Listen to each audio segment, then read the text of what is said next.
Life is so unfair. Why God why? मेरे साथ ही ऐसा क्यों होता है?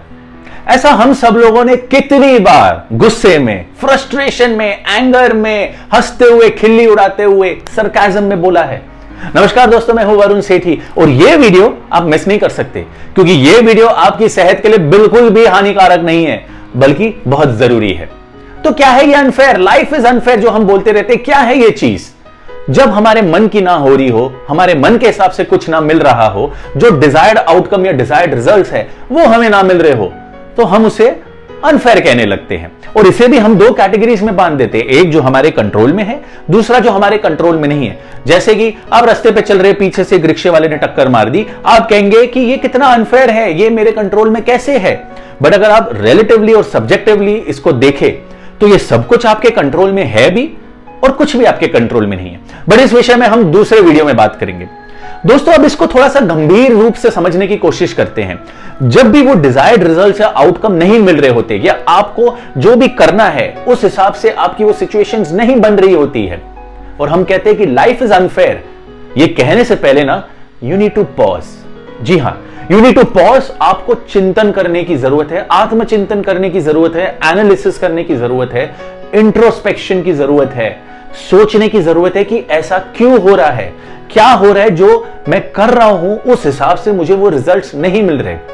कुछ तो गड़बड़ है ना, कुछ तो गड़बड़ है। दया में वो वाले गड़बड़ की बात नहीं कर रहा, मैं उसके ऊपर के लेवल की गड़बड़ की बात कर रहा हूं। जैसे कोई बंदा जॉब कर रहा है, कोई बिजनेस कर रहा है, सालों से लगे पड़े हैं, ग्रोथ छोड़िए, सर्वाइवल भी मुश्किल हो जाता है।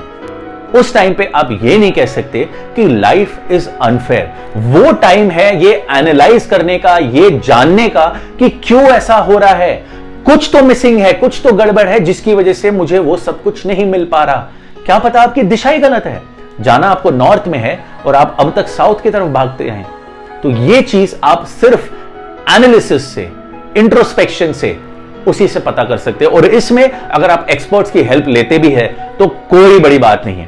दोस्तों, ऐसे कितनी बार होता है कि हम 5-6 साल बाद हमको एग्जैक्टली पता होता है कि जो गलती हमने की थी ना, या जो डिसीजन हमने लिया था उसकी वजह से आज हमने कितना प्रॉफिट बनाया या कितना सही डिसीजन था वो। ऐसा क्यों होता है? एक्सपीरियंस से आता है, ये आपको वो इंटेलिजेंस से मिलता है, ये आपको कुछ चीजें करने से मिलता है।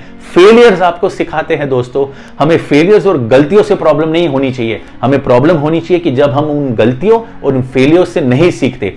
एडिसन, उन्होंने 10,000 बार ट्राई किया था बल्ब बनाना जो कि एक इलेक्ट्रिसिटी से ऑपरेट हो सकता है, बट जब उनसे पूछा गया उन्होंने कहा कि मैंने सीखा 9,999 बार कैसे बल्ब नहीं बनाया जाता है। This is the attitude required. दोस्तों, ये जो भी सर्कमस्टेंसेस आपकी लाइफ में क्रिएट होते हैं ना, ये आपके चॉइसेस, डिसीजन, सोच, बिहेवियर, इंपल्स में लिया हुआ एक्शन, ये उसी का नतीजा है। दोस्तों, एक बात ध्यान से याद रख लेना, अभी ध्यान से सुनना। लाइफ आपको वही देती है जो आप लाइफ को देते हो। जी हां, लाइफ वही देती है जो आप लाइफ को देते हो, देते आए हो, जैसा आप लाइफ को ट्रीट करते हो। लाइफ हजारों सिचुएशंस आपकी तरफ फेंकेंगी, अब ये आपके ऊपर है। आप सहम कर बैठ सकते हो और कह सकते हो कि ओ यार लाइफ इज सो अनफेयर, या डट कर उसका मुकाबला कर सकते हो। एक एग्जांपल दूंगा एक आदमी के बारे में, बहुत इंपल्सिव है, शॉर्ट टेम्पर्ड है, गुस्सा बहुत जल्दी आ जाता है, हाइपर रहता है, बट उसे हमेशा ऐसे लगता है कि दूसरे उसे मिसअंडरस्टैंड कर रहे हैं, उसे लगता है दूसरे उससे लड़ रहे हैं, उसे हमेशा ऐसे लगता है कि उसके आसपास लड़ाइयां ही चल रही है, वो वैसे ही माहौल में रहता है। क्यों? आप समझ रहे मैं क्या कहना चाह रहा हूं? जो उसे लग रहा है, जो उसका नजरिया है, एक्चुअल में वो वैसा कर रहा है। सामने वाला उसको अंडरस्टैंड करने की कोशिश भी करे तो नहीं कर पाएगा क्योंकि वो उन्हें वो मौका ही नहीं देगा। वो हाइपर होके वो कोई ना कोई बात में एक झगड़ा ढूंढ ही लेंगे।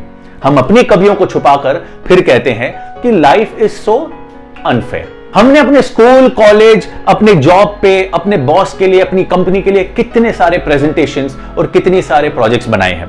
कितनी शिद्दत से, कितनी मेहनत से हम बनाते हैं। मैं उन्हीं की बात कर रहा हूं जो एवं बनाते हैं, उनकी बिल्कुल बात नहीं कर रहा। तो कितनी मेहनत से हम बनाते हैं। और कई बार होता है कि बॉस 1 मिनट लगाता है कहने में कि this does not work for me, ये प्रेजेंटेशन इतना अच्छा नहीं है। दिल टूट जाता है, ऐसे लगता है कि यार दिस इज नॉट फेयर, उसका तो सिलेक्ट कर लिया, मेरा सिलेक्ट नहीं किया, मैंने इतनी मेहनत से बनाया था, फालतू में मैंने इतनी मेहनत की, ऐसे ही दे देना चाहिए था मुझे, या ऐसे ही दे देती मैं। क्या कभी आपने इस बारे में सोचा है, ओपन माइंड रख के, ग्रो करने के नजरिए से? वो बॉस एक अच्छे प्रेजेंटेशन को क्यों बुरा कहेगा, जिसकी वजह से उसकी कंपनी को मुनाफा हो सकता है, जिसकी वजह से आपकी सैलरी आएगी, आपकी इंक्रीमेंट आएगी, वो क्यों एक अच्छे प्रोजेक्ट को बुरा कहेगा। हां, वो आपसे ज्यादा एक्सपेक्ट कर रहा है, लालच उसका मोटिव है, वो एक दूसरा नजरिया है, उसमें भी वो आपसे ज्यादा ही चाह रहा है, बट क्यों अच्छे प्रोजेक्ट को बुरा और बुरे को अच्छा कहेगा। उसी तरह क्यों टीचर्स किसी बुरे असाइनमेंट को अच्छा कहेंगी। वो वहां पर आपको सही दिशा, सही मार्ग दिखाने के लिए बैठी हैं, आपको प्रोत्साहन करने के लिए बैठी हैं। याद रखिए, वो आपसे बहुत एक्सपीरियंस्ड है, बहुत तजुर्बेकार है, बहुत कुछ जानती है वो आपसे। उन्होंने लाइफ में आप जैसे बहुत लोग देखे, आपके लिए वो नहीं है, उनके लिए आप नए नहीं हो। दोस्तों, लाइफ में जैसी भी सिचुएशंस आए ना, ये आप पे डिपेंड करेगा। अब आप लाइफ इज अनफेयर बोल के उसे हैंडल करना है, या उसकी डेप्थ तक जाना है, पता करना है कि यार ये जड़ क्या है प्रॉब्लम की, क्यों मैं आगे नहीं बढ़ पा रहा, या क्या प्रॉब्लम है। शायद जो आइडिया है वो आइडिया में ही प्रॉब्लम है, या जो बिजनेस आपने स्टार्ट किया वो बिजनेस में ही प्रॉब्लम है। जब तक आप उसकी जड़ तक नहीं जाओगे ना, आपको पता नहीं चलेगा। अब आते हैं उन फैक्टर्स पे जो हमारे कंट्रोल में ही नहीं है। क्या आपको इसका जवाब सवाल में ही नहीं मिल रहा? अब जो चीज हमारे कंट्रोल में ही नहीं है, उस पर फजूल टाइम क्यों वेस्ट करना। जैसे कि नेचुरल कैलामिटीज हो गई, भूकंप हो गया, सुनामी हो गई, या कंपनी में से 10 में से एक आप थे जिनको जॉब से निकाल दिया है। अब ये चीजें आपके कंट्रोल में नहीं है।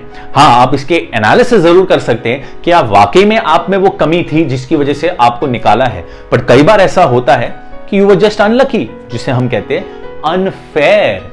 तो अगर आपको लगता है कि आप अनफेयर थे, आपको निकाला है, ये चीज आपके कंट्रोल में है ही नहीं, आप उस पर टाइम क्यों वेस्ट कर रहे हो? क्या पता ये आगे के कोई अच्छे दरवाजे खोल रहा है आपके लिए लाइफ में। दोस्तों, अब्राहम लिंकन, जैसे ही मैं इनका नाम लेता हूं, आपके दिमाग में वो पिक्चर आती है अमेरिका के प्रेसिडेंट की। What a president. बट क्या आपको पता है, 8 बार वो फेल हुए थे, 8 बार वो इलेक्शंस नहीं जीत पाए थे। और अगर तब वो कह देते कि life is so unfair, America को ऐसा प्रेसिडेंट, दुनिया को ऐसा प्रेसिडेंट कभी नहीं मिलता। इसीलिए दोस्तों, बहुत इंपॉर्टेंट है कि ये लाइफ इज अनफेयर का एक्सक्यूज से बाहर निकले और लाइफ को एक अच्छी अमेजिंग जर्नी बनाए और फेलियर्स को इसका हिस्सा बनाए और इससे हम सीखे। और याद रखिए, जो कुछ भी हम बाहर ढूंढ रहे हैं ना, तो दोस्तों सब कुछ आपके अंदर, आपके भीतर ही है। Thank you very much.